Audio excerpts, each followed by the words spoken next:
Welcome to BENSBOSS, a podcast for business owners and creatives who want to make their money work and set a new standard for entrepreneurship. With your hosts and twin sisters, Caitlin and Samantha.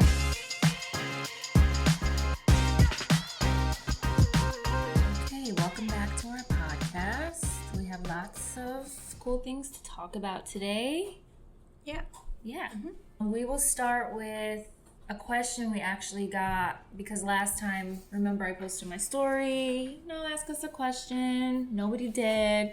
But then my old college roommate, Amanda, was like, wait, I missed this. And she asked a very good question that we will answer now. So her question for us was, how have you balanced your goals while still feeling like a sane, relatively normal person?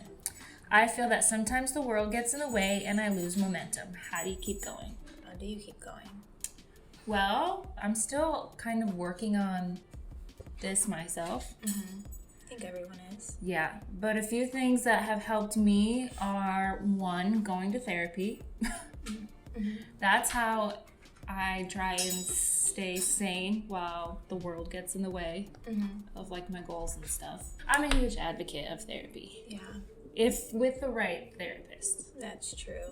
But even like life coaching, there's different like niche coaching. Yeah, even that. There's like accountability coaches. Yeah. There's a lot of different avenues that you can go down to Especially help you. If you're like, I'm not depressed, I don't know. Like life coaches really help with motivation and if you're feeling stuck in something like that. Or like an accountability coach, somebody that you check in with like once a week or once a month, or I don't really know how that works, but I would assume you in the beginning, you kind of express what your goals are and what the things are that you want to do, and they help keep you on track. When I did real estate, there's a lot of coaches, and there's certain coaches that will almost be like a real estate accountability coach on top of other coaching that they do, where you check in with them and they make sure that you're hitting your goals on a consistent basis. That's cool. I didn't know that. Yeah. Something else I do is cut myself some slack. So if I feel like the world's getting in the way or I'm getting in my own way, I'll just take a whole day. I won't do any work. I won't do any social media really.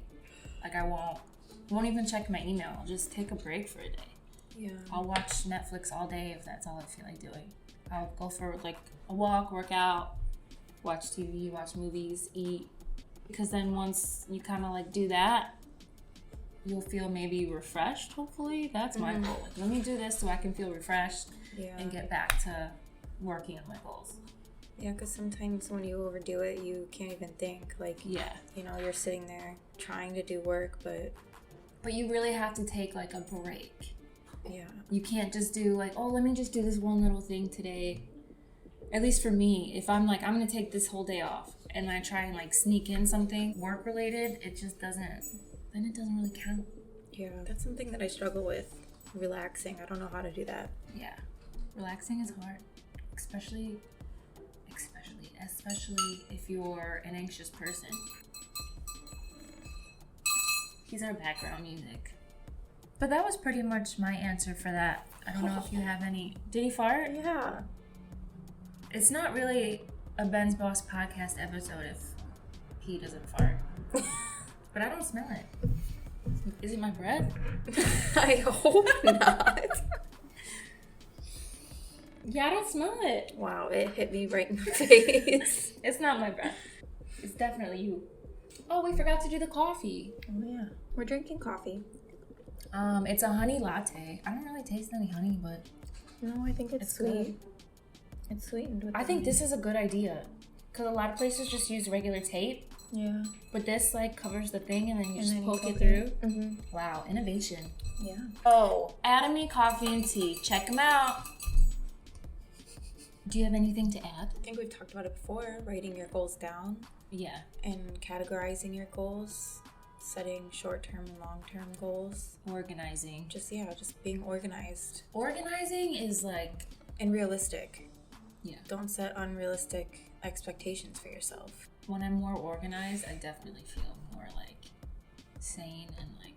Mm-hmm. You're talking to a very OCD person, so I know about organization. Yeah. on to the next topic. Today, I posted on my story, what should we talk about? We're filming a new podcast. We're recording a new podcast. And I actually did get one. How to take over the world. Ha ha ha. I actually have something to say to that. Wait. It got me thinking. And it's like, not necessarily take over the world, but when you want to take over like an industry or just be successful or something like that, hear me out. You have to have, in some sense, the confidence of a villain. And I'm not saying, hear me out. I'm not saying to be a villain or to do villain-ish things, because the world's already a pretty messed up place. We don't need any more of y'all doing crazy shit. Can I just cut you off for a second? Yeah, but I really do have some. Okay, go. I feel like your analogies for things are very elaborate, but I understand what you're saying. Yeah. I think that what you're saying is sometimes you have to be ruthless. Yeah. Yeah. Like unapologetically confident and ruthless. You have to be confident and ruthless. Because hear me out. This is why I say you have to have the confidence of a villain. Okay, go ahead. Do you think... Here we go. Oh my gosh. I might get shit for this. Do you think Hitler ever was like, I don't know if I can do this? What?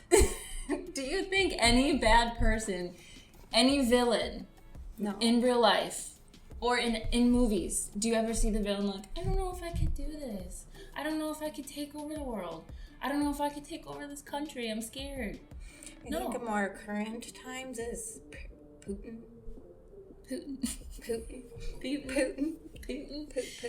No, they're never like, oh, I really want to take over this country, but like, I don't know if I could do it. No, they're like, I'm going to take over this fucking country. So if you have that, but to do good. Yeah. I think that's, like I said... It's making sense. Yeah, no, I understand what you're saying. It's very elaborate and imaginative, but just be unapologetically ruthless. You have to have an exceptional amount of confidence whenever you're trying to accomplish whatever it is you're trying to accomplish. You're not trying to appease anybody else. Yeah. You're trying to appease yourself. Yeah. Don't take shit from anybody, just fucking do it.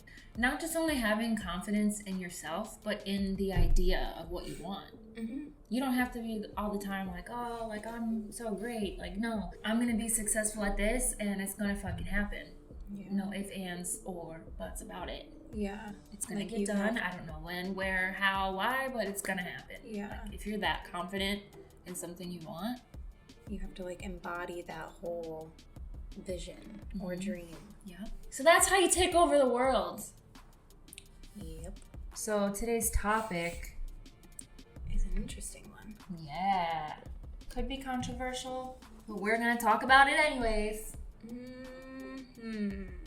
So the question is, are influencers, like TikTokers and all them, people who do OnlyFans, YouTubers, or life vlogging, and people on the Feet Finder who post pictures of their feet, are they considered entrepreneurs or creative entrepreneurs? I think a lot of people are bothered by a lot of those industries. I don't think I know a lot of people are bothered by it.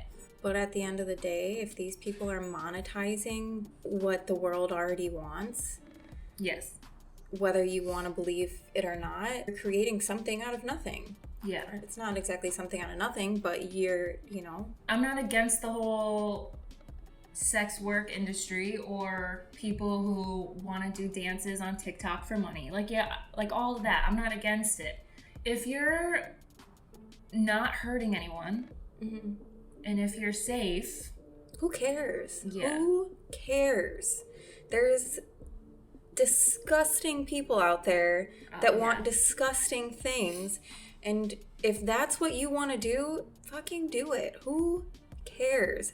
Make your money, take that money, invest it into things. Of course, there's the people that are irresponsible on any of those platforms that make all this money and do not know what to do with it. And then blow it, trying to keep up with the Joneses. Yeah, are just very irresponsible. But there's people that are out there doing these things, that are on these platforms, that are supporting families, that are supporting children, that are starting businesses, that are purchasing property, that have stocks. Like, there's so many things that these people are doing with the money that they make off of the fucking gross people in the world.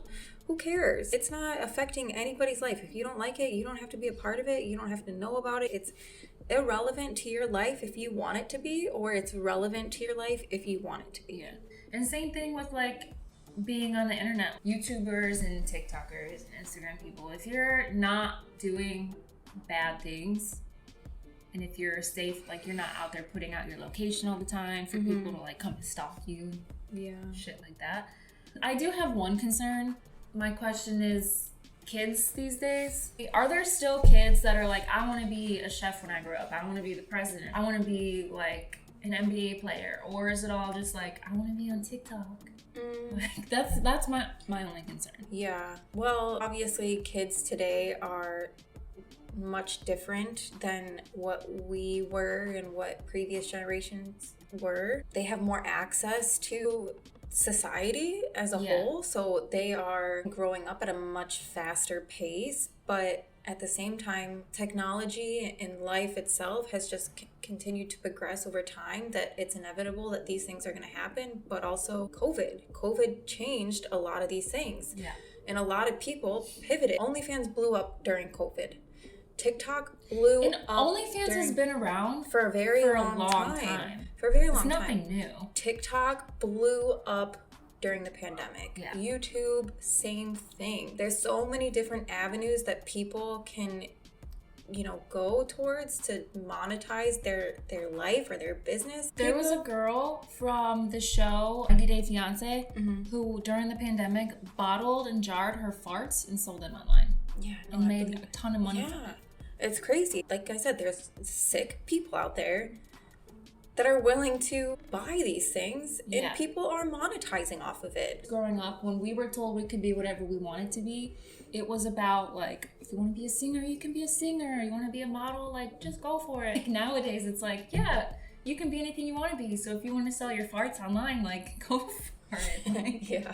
Going back to what you said about, do kids grow up and want to be chefs or basketball athletes? Again, there's so many different avenues now where, think about TikTok or YouTube. How many people are cooking and doing different recipes and in different ways on TikTok and YouTube? Again, monetizing off of that. They don't even have to have a restaurant. They don't have to have anything. They, in their own home, they're doing these things and making money off of it. So there's so many different options now.